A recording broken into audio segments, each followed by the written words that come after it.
again, and welcome to I've Got a Beatles podcast with Dave and Chris. And we have an interesting one today. We're going to talk about this idea of lost Beatles songs. And to kick things off, Chris, are these lost songs that have been lost but never found, or are Yeah. they? What are we talking about with a lost song? There's a few different things we'll be talking about here. One is songs that we know were either written by Paul and John, or written by any of the individual Beatles, but never recorded. They didn't make the cut. They didn't make it to a recording of any sort that we know of. Okay. So that's one category. So those will pop up and we'll discuss a few of those. Then there's another category, which is stuff we know they recorded, either the Beatles, the Quarrymen, or Paul has a few things out there that we know exist. Not to mention the vast archive of George stuff. A lot of people like this is here, that's there. So we'll go over some of that as well. What we're not going to talk about is stuff the Beatles recorded as a demo or something like that, and then Mary Hopkin or some other person, Billy J. Kramer, recorded. That's more like the songs the Beatles gave away. Right. So exactly like you're talking about, like Goodbye. Mhm. We have Paul singing a demo of Goodbye, or we have John doing a Bad to Me, and then he gave it away. But that'll be a different episode and a fun one, I'm sure. Technically, it's not a lost song. No, because it got done, made, so released. So, and there's enough of that to carry its own episode, and that we can, probably individually be like, would this be better as a Beatles song, or is it good the way it is? So with that in mind, now of course a lot of these we won't have much to say because they're either just song titles with no information or very scant information, or actually even when we talk about the Beatles stuff, you and I and the rest of the Beatle world got to hear, if we weren't diehard Get Back tape listeners, we actually got to hear a lot of the early songs that then were at least given these kind of run-throughs during the sessions. So those are examples that we're really talking about, kind of lost songs that even they had forgotten they had written, or they start laughing when they start playing them because like, oh god, that was 7 years ago, or things like that. And then of course you've got your infamous sort of like, your Carnival of Lights, or Right, your long Helter Skelters that are like people have been demanding that they release, but haven't been released for one reason or another. I wanted to start us off all the way back at the beginning, because I was listening to the Paul Muldoon. Oh yes. The accompanying podcast that goes with the lyrics book. The podcast does have a lot more in it. For instance, in the Love Me Do chapter, I read the Love Me Do chapter because I was trying to find this information. I was like, screw it, I got to go back and listen to the podcast again. But Paul was talking specifically about a school exercise notebook, which he wrote all these early songs on, including Love Me Do. And he's like, I found it again and I put it in my bookcase, and I've since lost it again. Oh no. But he specifically was talking about a few songs on there. He talked about Just Fun. Yes. And he read some of the lyrics to Just Fun. Here it is. They say that our love was just fun. The day that our friendship begun.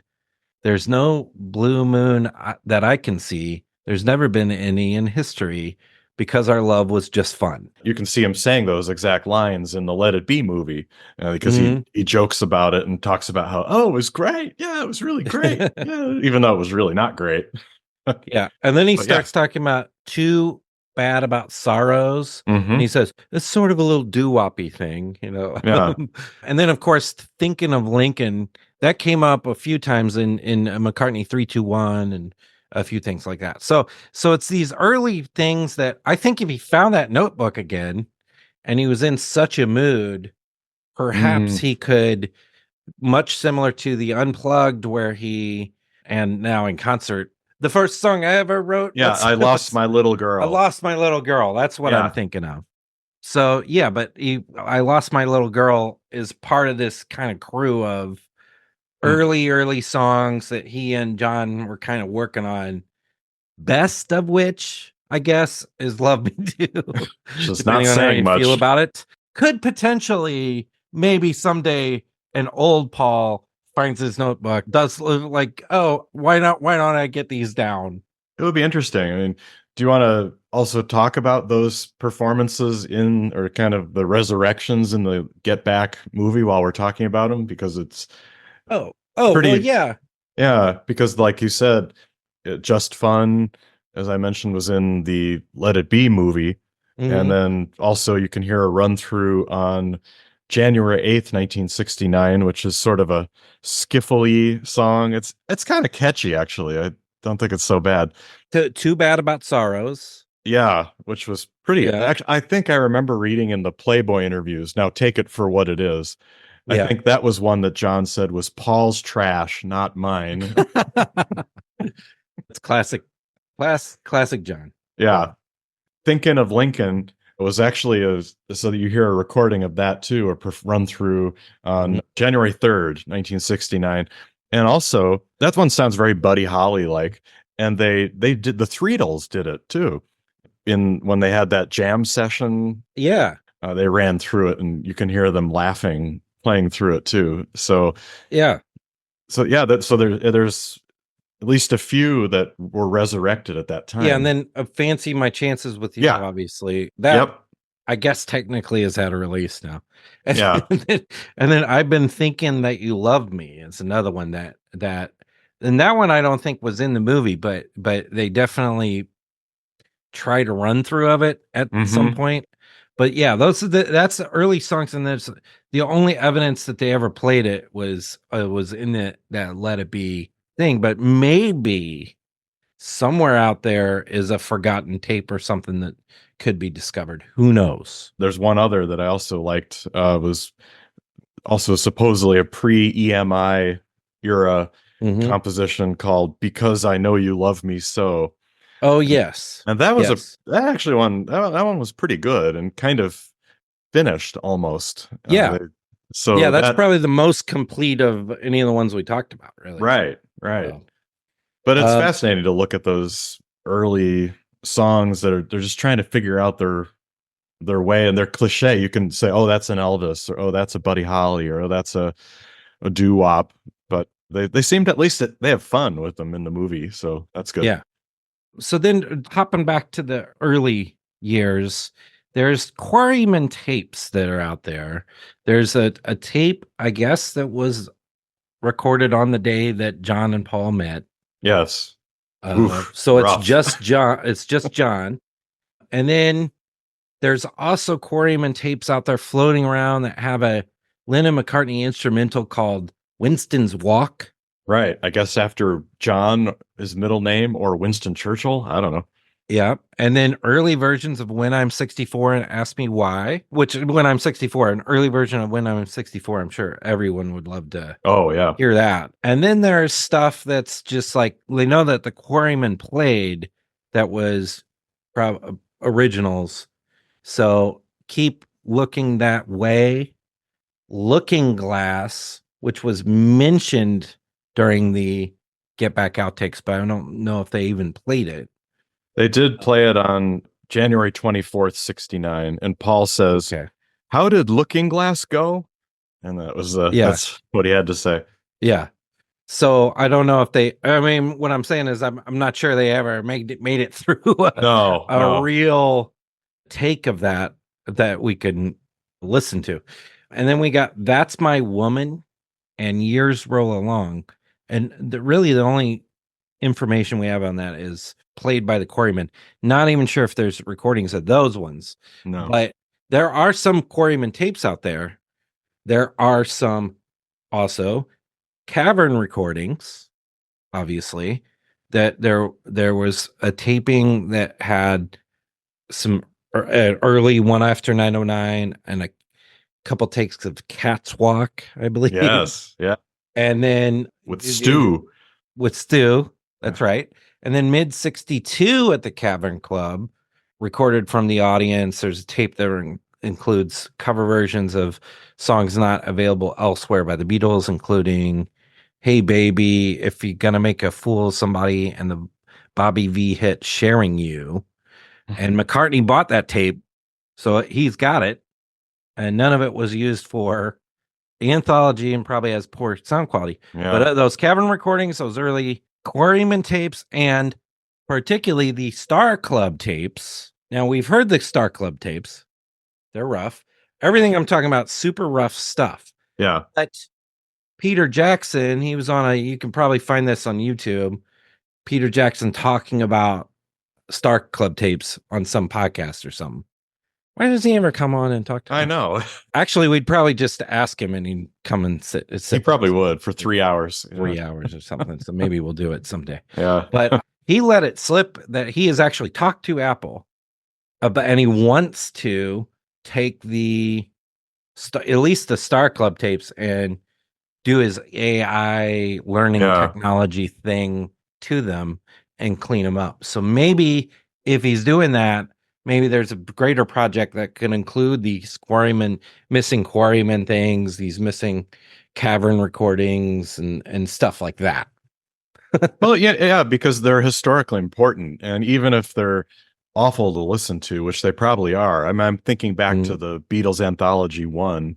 Yeah. And all that really early stuff, it sounds horrible. A lot of it is just out in it sounds like they're in like 8 levels of tape hiss and just you could bear like it's the transistor radio sound, but it is really important and gives you a sign of where they were headed. And look, like the song you mentioned earlier about In Spite of All the Danger, that was a big revelation when that was released, and now Paul still plays it today. So who's to say that some of these other things might not have that same appeal and give fans a more complete side of the story?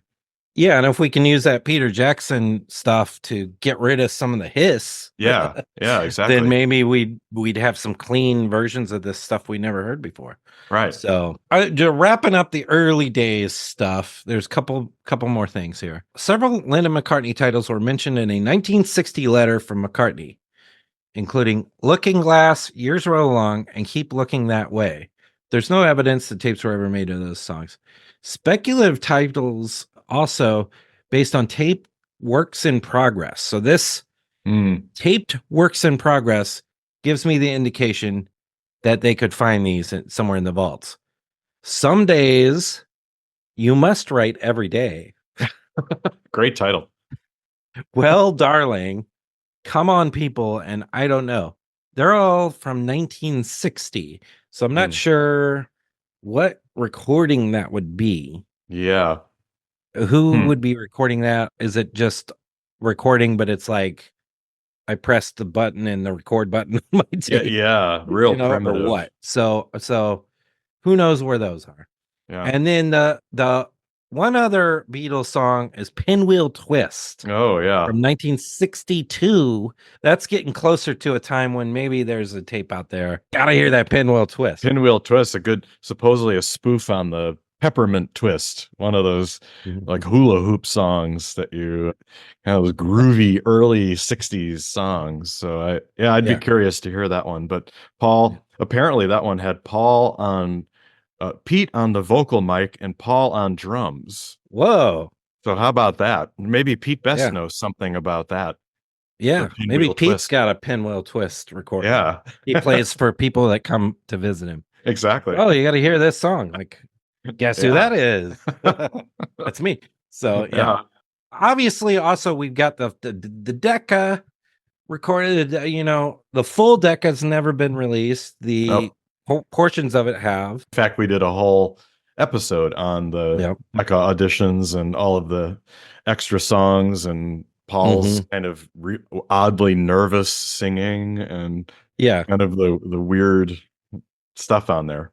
And then we also have gotten 2 BBC on-air BBC archives. Well, there's also this question too. how much do you really want to hear some of these things? Is it kind of the idea we just throw everything out there, or Mhm. remember the Beatles are very curated. They want to present a certain image and they want a certain Yeah.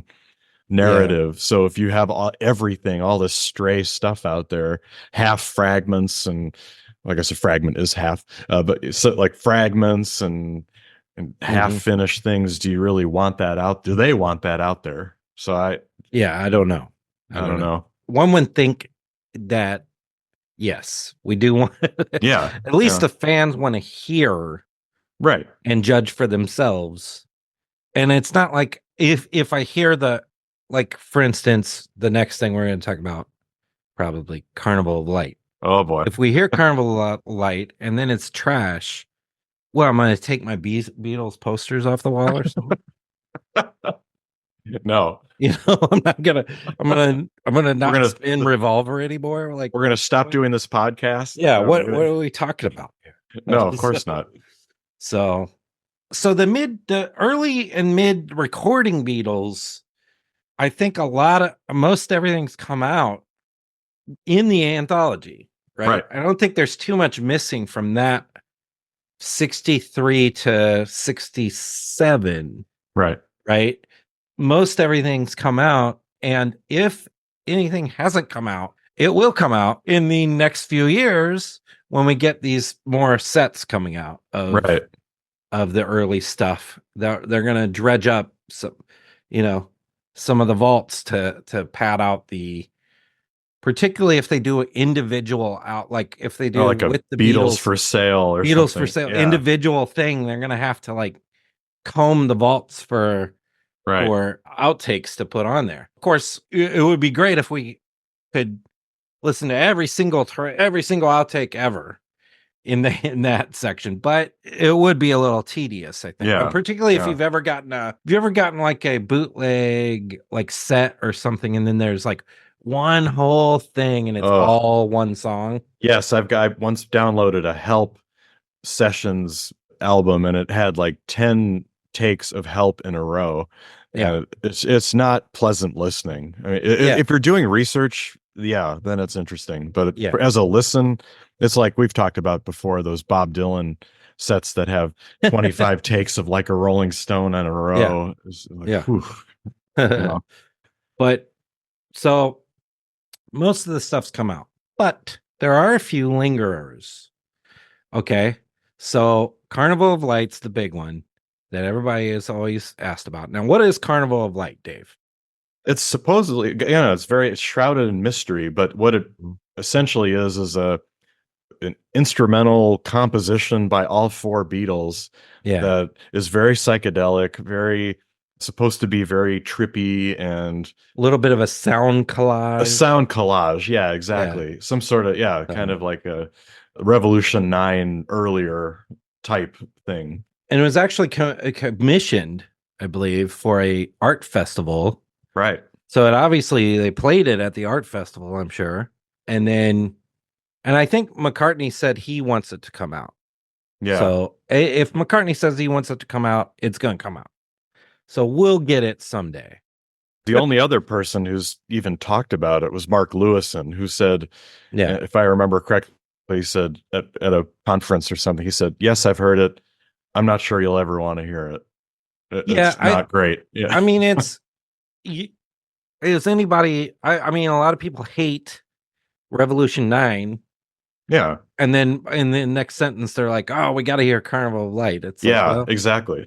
you know, Right. seems like it's the same thing. Now, there's another instrumental out there, no, hardly anybody talks about, which is Shirley's Wild Accordion from 1967, recorded for Magical Mystery Tour, and they never included.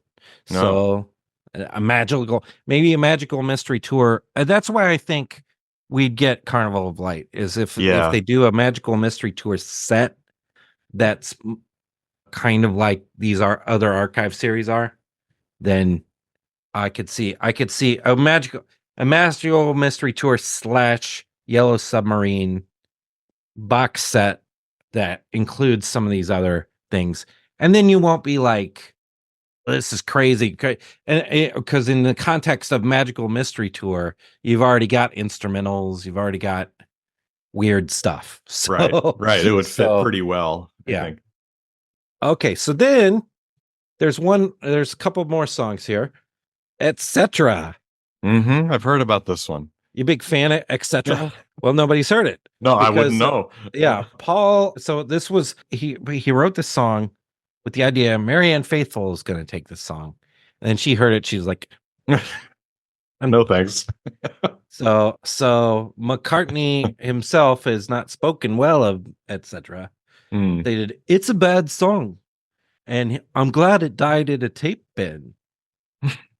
But on the other hand, engineer Alan Brown called it a very beautiful song and described the song as a ballad and has the word etc. several times in the lyric. But I guess the music of whatever makes etc.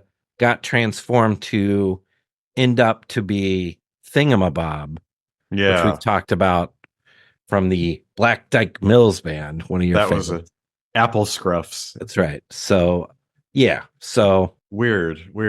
Maybe it's good that it never. It must have been really bad if Marianne Faithfull didn't like it. yeah. A Case of the Blues, 1968. Now this one, people are like, oh, this could be, if we're doing these. I know we said it's the last Beatles song, Yeah. right? But if we're doing these, if we're resurrecting things, A Case of the Blues might be one, because you got a vocal and acoustic performance by John in a demo from 68. Mm-hmm. And it says the sly sighing melody might remind you of the bleary Lennon classics, I'm So Tired and Cry Baby Cry. Yeah. So it sounds Interesting. Cool. It does sound cool. There is a version on YouTube of it. So it does sound, to me, it reminded me more of Your Blues, but it's that White Album, John. So Yeah. I think it fits in that period. Yeah. So, and it wasn't on the White Album No.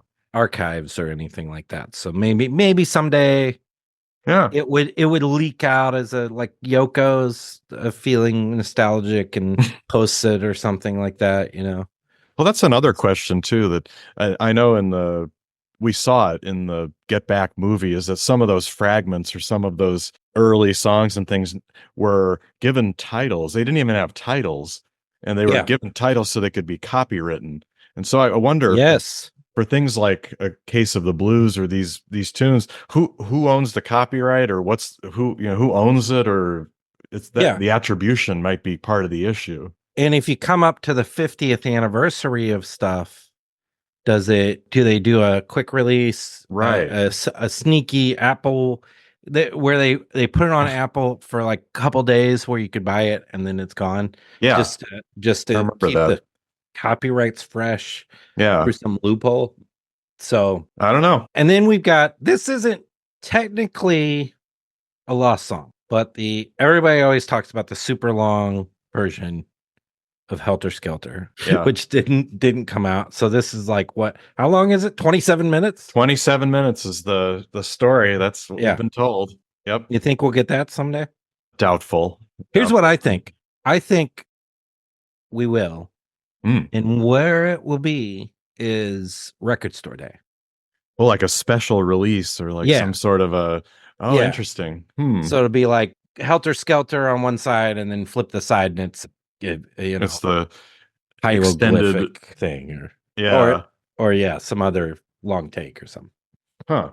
How interesting. Why not? Okay, so then I think there is a release someday coming post Get Back that has to have some of this stuff, where it's songs that we heard in the Get Back movie, stuff they were working on, but some of the things were, best example I think is the Palace of the King of the Bird, which closed one of the episodes with the full 5.5 minutes of this very cool, very psychedelic kind of jam. So that is like the best, I think, Beatles thing that exists, even that hasn't been officially released. I'm not sure. And then there's some other songs that they were working on.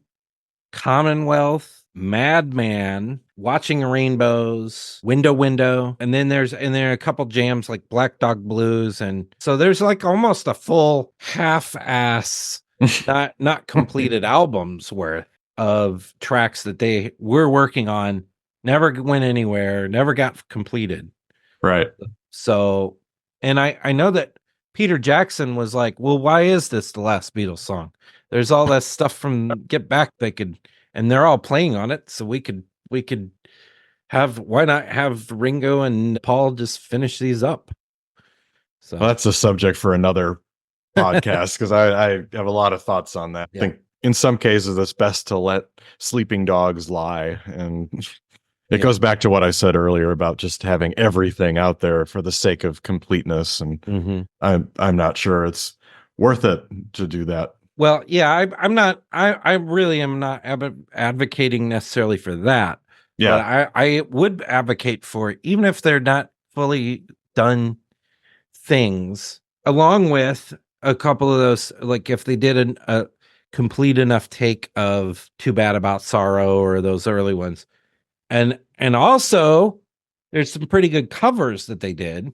True. Pretty good versions of. Yeah. And there were some on the Beatles anthology that George Martin strung together, different versions of Blue Suede Shoes and stuff like that. So yeah, obviously there is a lot more, and that you always have that question of, well, you have the albums released, but then, well, okay, why would anyone want anything else? Well, then we have the anthology released. Okay, well, we gave them that. Now, why do we have anything else? Well, now we have the box sets, and they've got extra things. So you keep pushing that envelope a little bit further each time. Yeah. But my question is, and I don't want to keep beating a dead horses, but just to say, when is the law of diminishing returns here? And you're just putting out somebody, just goofing around and not doing anything half-heartedly. Is that really what we want artistically? But that's not for me to decide. Yeah. So I think there's a little bit of meat on the bones there still, at least with the Get Back.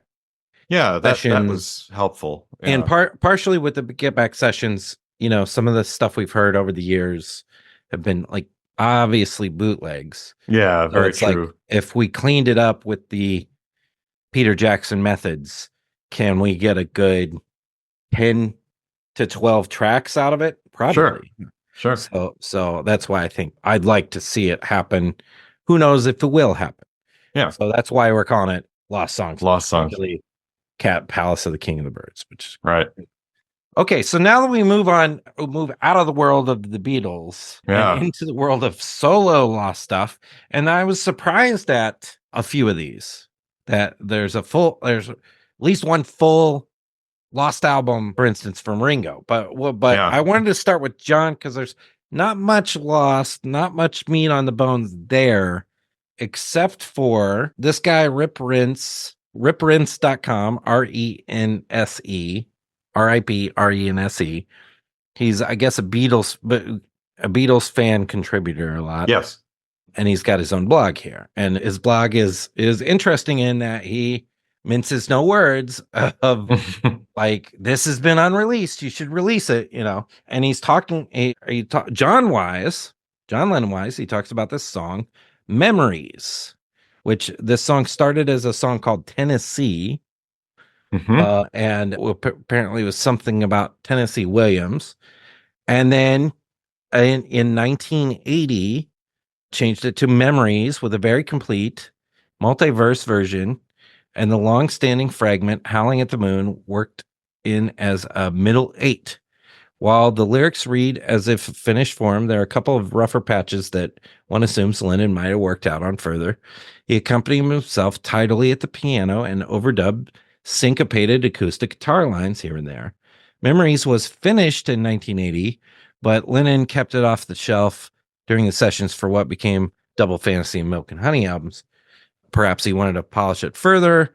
Perhaps he rejected it altogether, though given the work expended on revising and writing it seems unlikely. I prefer to think he was saving the song for a premiere spot on a future record. The demo is of far too poor quality, sad to say, to be completed by other musicians.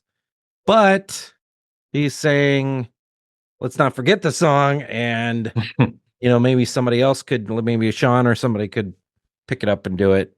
I don't know. So there's that. I guess Memories has now become the great lost John Lennon song. Now that we got to the last Beatles song. But yeah, a lot of the Lennon stuff we've already heard through the Lost Lennon tapes or various Men Love Avenue, the John Lennon anthology. Yeah, a lot talk of about that. diminishing returns. Oh, Milk and gosh. Honey, and then Men Love Avenue. Right. Milk and Honey, it's still got a couple good ones, and then oy, oy, oy. That's your biggest dog album of John. Yeah, was real. Men Love Avenue. Otherwise, archive-wise, rest assured they'll get to, because they seem to be taking very seriously the archive series of John Lennon, and that so far they're 2 for 2 perfect on them. So, and we're getting a third one this year. So, So when they do get around to any of these other albums, perhaps even that song we just mentioned, Memories, may come out as part of the archive stuff. We'll definitely get outtakes. We'll definitely get everything we need to get for John Lennon. No stone unturned, I'm sure. No. So, well, should we move to George Harrison next? We kind of go in the largest or smallest to largest stuff, maybe. Well, George Harrison should be last if that's the case, because that's maybe. Well, let's move to George. You brought up George, so let's move to George. So, one of the big ones with George is what? Somewhere in England, right? Somewhere in England, yeah. So a lot of the lost songs have been released from the All Things Must Pass box set. So we did get a bunch of things with that album. But then, the next thing would be really Somewhere in England, which, if you know the story of that album, it was started in March 1980, and he recorded a bunch of songs, delivered the album later that year. Warner Brothers didn't like it and said it was not commercial, so he agreed to redo everything. And then eventually, then John Lennon was killed, and he decided to drop. Well, he wrote a couple more songs that were more, quote, poppy, and then dropped 4 songs from the original lineup: Tears of the World, Sat Singing, Lay His Head, and Flying Hour. And so some of these songs have, people say they would love to hear them because they've been released on bootlegs, or very weird places. So you had Flying Hour was an iTunes edition bonus track for Somewhere in England. I think the other songs have floated around here and there on like some Japanese release, international releases, but not, and in a lot of cases they're better than the songs that are actually on Somewhere in England. I know you're not a big fan of the Hoagie Carmichael double songs on there. You could replace one of them and put one of these originals that's better. So it's strange. They are kind of lost songs from George because people know about them, but they're not the easiest to find. And what's weird is that they did a re-release where they even put the original album artwork back on. Right. So why not at that time toss these on as bonus tracks? Yeah. Unless maybe they really suck. I don't know. Yeah. But the George camp, as it is, a complicated thing. And I think one of the big things is the George Vaults. The George Vaults, which have been talked about, we have sources talking about, oh, wow, there's so much in the vaults. Like, it's an insane amount of stuff in the vaults. Like, you can't even go through it without endless stuff. So, but there was an article, once again, Rip Rinse, the Rip Post, George Harrison's last songs, 2 albums worth are missing, is the title of this. Wow.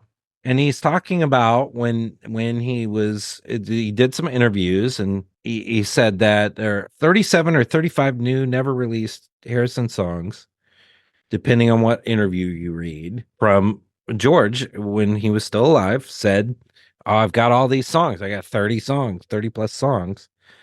And then George dies, and then Brainwash comes out. And are there 30 songs on Brainwash? No. So No. that would seem to assume that there are 20 or so songs. One of the lost titles of the songs is a song called Valentine, described by someone in a Billboard article as a potent power ballad that sounds like one of Harrison's cleverest hit Destin's excursions. Ooh. Harrison in the same album says, "In my music, I just sung a rock and roll song about the power of love on Valentine." So George is even talking about it. So that's a song. And this is brainwashed era stuff. So it's not like grainy, like No, not early Beatles songs like we're talking no.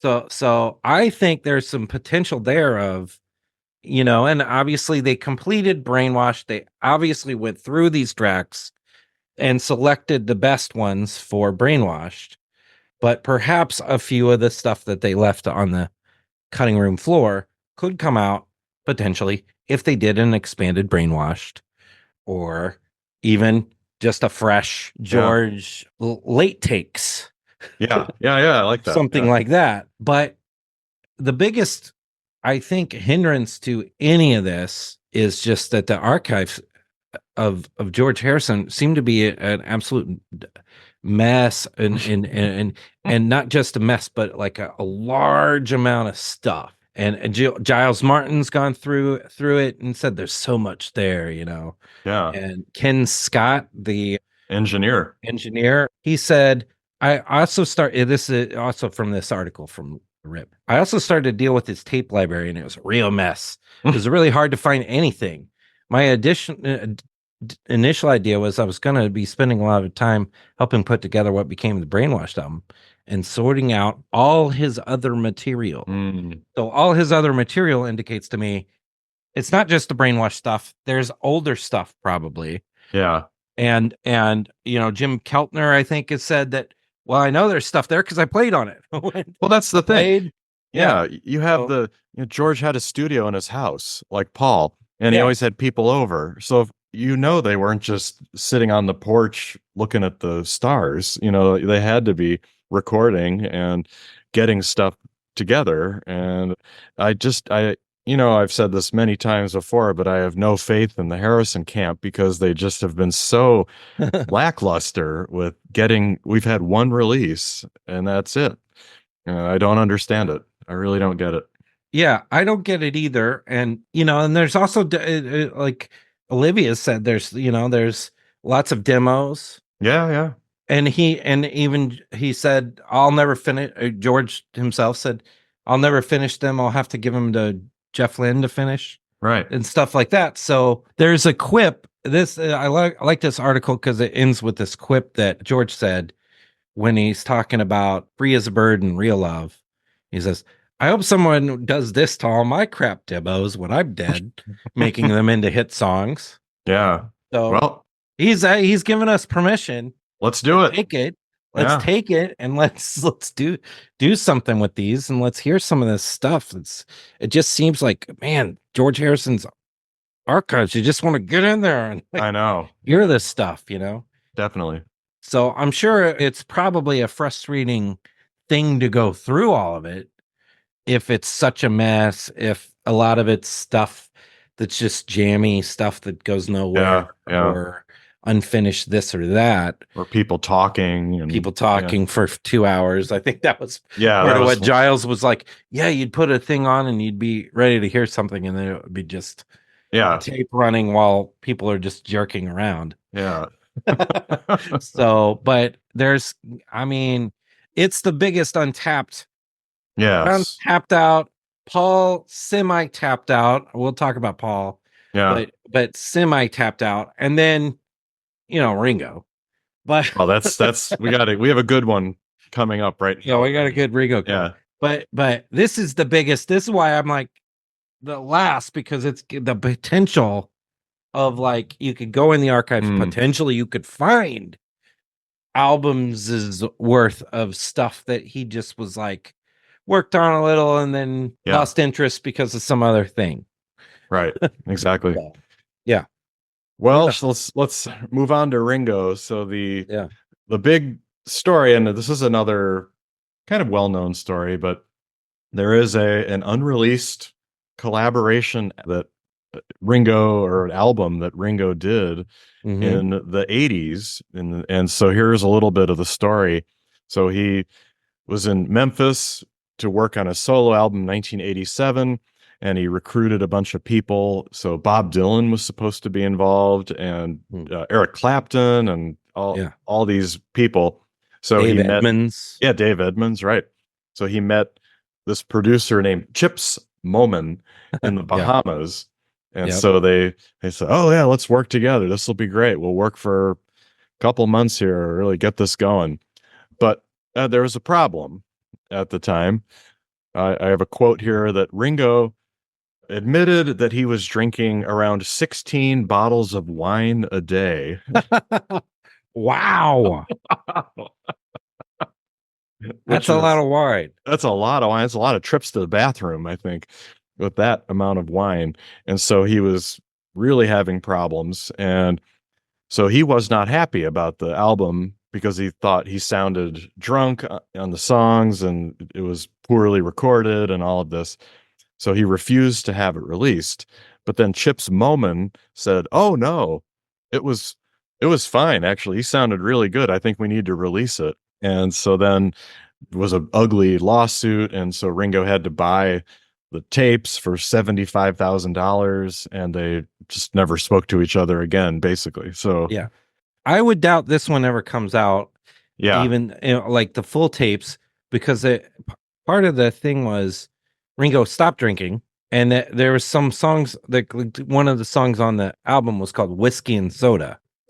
So it's like, he doesn't want this sort of sloppy drunk Ringo. I mean, I would say this is really, I mean, some tracks have leaked, right? yeah, you can hear him on YouTube. Yeah. And what do you think? You listen to those? Yeah, I was The so, ones I heard was like, I can help. You better move on. I've changed my mind. Hard times, and wish I knew now. yes, and it's very well. It's recorded in it was Nashville, so it's very kind of country like. Yeah. You got some country tinges on it. I actually didn't think it sounded bad. I thought it was. He doesn't sound drunk to me. He's on pitch. He sings fine, and Yeah. arrangements sound okay. So I didn't think it was as bad as I was led to believe it would sound.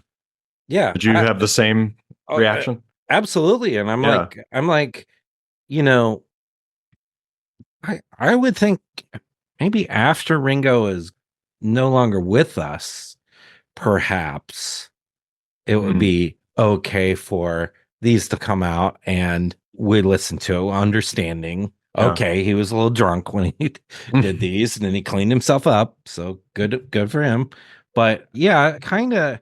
I mean, I feel a little bad for this Chips Moment. Spent all his time, worked really hard, probably frustrating sessions, and then Ringo doesn't want him to come out. It's like, man, Wasted all this was my supposed to be a time. big Yeah. career Oh yeah. boom for me, and went bust. Yeah. Yeah. So yeah, A real interesting story of yeah, what could have been, and then well, it was good though because then Ringo became was sober, and then released "Time Takes Time" not yeah, long afterwards. So it yeah, all which is a worked great out. album, and yeah, Yeah, and got the all-star band going, and kind of yeah, found his way again. But it's still an interesting leftover or lost group of songs. yeah. I think it'll be, like I said, it'll be while Ringo is still on this earth, which we hope he lives another 40 years, right, Yeah. and becomes the oldest person ever to live. We're not going to get a release No. of this, but I would say afterwards, why not?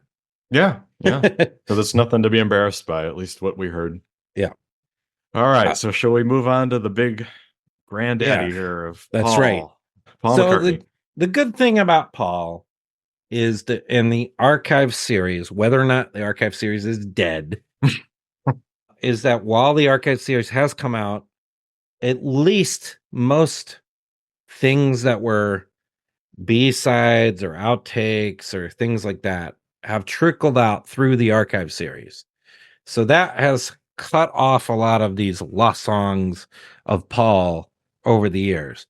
However, there's still a few things that were intended to come out and never came out, or were recorded and they've put themselves together into a bootleg or two that are become famous Paul bootlegs. Whether or not we'll ever get some of these tracks which have not come out, whether we'll get those officially released or not, who knows? Or Right. whether we'll get a version of Cold Cuts. Do we know? And Cold Cuts was scheduled many times to be released, wasn't it? Yes. Yes. It was originally supposed to be in 1974, 75. It was going to be like an odds and sods, like the Who had. So previously unreleased tracks or non-album singles. Mm-hmm. And yeah, he was working on it in the mid 70s, overdubbing, recording, and then that it was shelved. Then in 1981, he was going to work on it again, but then John had just died, so that was it there. Then 1986 was going to be another version, but sort of stopped. 1987 there was going to be an official release that went Yeah. unreleased after bootleg versions. Perhaps the one I have here in my hand Uh-huh. is part of it. So it's just never came out. But like you said, there are some songs on here that did see the light of day. So the version I have now, the Wikipedia page, if you look at it, has a whole list of songs considered for cold cuts, and if Yeah. we won't go through everything, but Mama's Little Girl is on cold cuts, and that was released later on. So that was put on Red Rose Speedway reissue, and it was the B side of Put It There. So yeah, like you said, he puts stuff on B sides. Yeah. You have Hey Diddle. That was another one that came out on Wildlife and was on Wingspan, I think, actually, at Mm-hmm. that point. So that was there. And Ram, you have Same Time Next Year, Oh, which is yep. another I nice tune. We talked about that Yeah, one. I like yeah, that song. It was supposed to be it was made for the film and they rejected correct. Yep. it. And that was the B side of Put It There. Huh? So really the only songs that have not been released on it somewhere, some shape, way, shape, or form are Water Spout, which is one we Yes. we talked about from London Town. Yeah, got it. We gotta get a official mastered well release of that Yes, someday, guy. it's so catchy. Yeah, it's a really good one. Robber's Ball, a couple Back to the Egg outtakes. Robber's Ball has not been Mm-hmm. released. Let's see, what else do I have here? The Proud Mum. yeah, Proud Mom has Proud not, Mum. I'm sorry, Proud Mum, Proud Mum. and That's Reprise. Yeah, you got a Reprise. Yeah, not on there. Cage is another one. That was yeah. another Back to the Egg session, I kind of like that one. And then Did We Meet Somewhere Before? Another film song for Warren Beatty that Oh was yeah, Heaven Can rejected. Wait. I love Heaven Yeah, Can Wait, by the way. yeah. It's a great movie. So that was rejected. Mm. So most of them have come out Yeah. somewhere. But Cage hasn't. I've never No. even heard Cage. I don't. Yeah, it's really clever. It's the got the chords CAGE. Oh, Get it? Ha ha ha. And the lyrics are about Right. Cage. Yeah, yeah. So yeah, but it was removed from Back to the Egg in the last minute in favor of Baby's Request.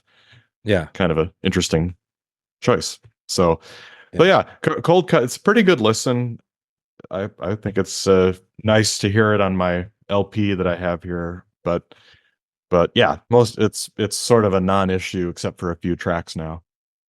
Yeah, But the other one is kind of it's just similar so to, it's Cold Cuts though. It's like how many times were we teased with oh, we're yeah, gonna get a Cold Cuts and it would be great, I think, if he does a Cold Cuts, like finally give us a Cold Cuts yeah, and yeah, make it everything we haven't got on the archive series and exactly. dump all that, including perhaps Return to Pepperland. Ah, yes, yes, So the thing about Return to Pepperland is that it's two different sessions that he worked with people and then I think didn't like working with him. Like ended up hating Mhm. what came out, which has happened other times too.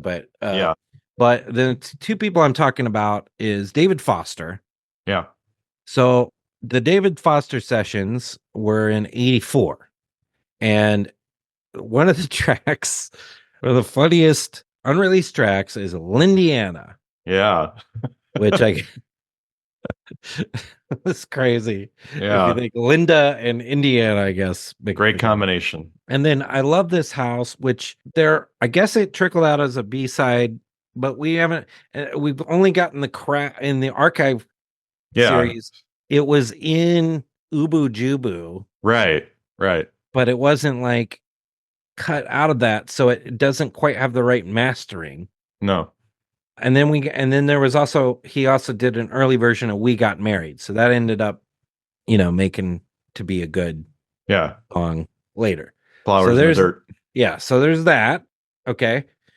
And then the other thing is Phil Ramone. So Phil Ramone worked a lot with Billy Joel, Hmm? and he's like, oh yeah, Phil Ramone, yeah, let's work together. So then they recorded a lot of stuff. Early version of Beautiful Night, Loveliest Thing, Atlantic Ocean, Your favorite. which Oh is yeah. my favorite, which it once again embedded in a Ubu Jubu. We don't have a clean Atlantic Ocean. It's terrible too.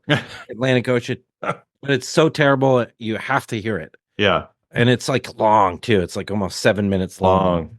Feel the rhythm of the Yeah. Atlantic Ocean. It's like, oh, very, very, very strange stuff. But then there's a couple tracks like Return to Pepperland, for instance, which is kind of where the bootleg is just like, oh, that Return to Pepperland, what a great title. Let's make that the bootleg title. It's not like I don't think they had scheduled release of this No. at any point. But Return to Pepperland, that's never been released. Big Day, that's never been released.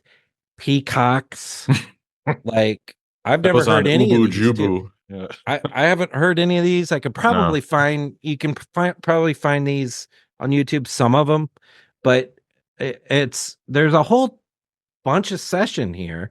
Yeah. Love Mix, and then some of these have come out like Back on My Feet. Yeah. Heard that. It was the B-side of Once Upon a Long Ago. Once Upon a Long Ago was probably the biggest release from this Yeah. group. And then I've always said I love Come Tumbling. Yeah, that's a great song. That was a good one. So there's I don't know. And then there's a few other things that they consider Return to Pepperland, which is just like Squid, Same Love, and Christian Bop. Those are sort of that. And Christian Bop's definitely been released. Yeah. So Yeah, I think part of the problem with these is a little bit what you alluded to earlier, is that he's not happy with it. And in fact, he's treated his whole everything after Pipes of Peace, between Pipes of Peace and Flowers in the Dirt, is kind of a forgotten era. There's no Press to Play, there's none of these songs. It's kind of like the lost era, because he didn't like working with Phil Ramone, or didn't like working with Hugh Padgham, or didn't like working with these other hotshot 80s producers. And so Yeah. I think maybe there's a taint on some of these songs that he just doesn't want to go back to those days, and that's why they have sat for so long. Yeah. And there were some, obviously, ones we mentioned were recorded and got onto other albums, but for those other tracks, I'm not sure. I don't know what happened, but they do sound very 80s, and Yeah. sometimes in a very funny way. But nothing's really bad. I don't think they're No. really awful. And I'm of a mind of I gotta hear Big Day, Peacocks. Yeah. I gotta get Return to Pepperland, and Definitely. and the ones that we got on the Ubu Jubus, I gotta hear clean copies of them. Yeah. I can't be just satisfied with this. They're out there. You recorded them. You put them down on tape. Let's hear them. Yeah. Well, instead, we're getting re-releases of McCartney 3 again. Yeah. It's like, what the hell are we doing? And I don't know why I feel differently about Paul and his like I want to hear these a lot more than I want to hear the Beatles stuff for some reason. I don't know why Yeah. that is. I Well, think maybe because there's been such gems, such like lost gems, yeah, like we were talking about Love Come Tumbling that's Down. great. It's a Yeah. catchy, it's really good. Or Yeah. Squid. A lot of Yeah. people love Squid. Like Yeah, yeah, yeah. it's my God, it's the best. It's a Yeah. little long for me. Yeah. So and they a lot of these came out as B-sides of a CD single, which you're never gonna No, maybe you'll find the CD single, but what are you gonna play a CD single these I days? know. Where are you going to find So it? Yeah. so you know, But I think when Paul is also no longer on the earth, we'll see if there's any. We know he records a ton. He's sort of like Bruce Springsteen or Bob Dylan or these people who just have so much stuff in there that they've done in their lives. So we'll see if any yeah. of this actually sees the light of day. Yeah, that's the other thing is he been has he been working on stuff over many of the I mean, he has his own recording studio obviously as Yeah. well.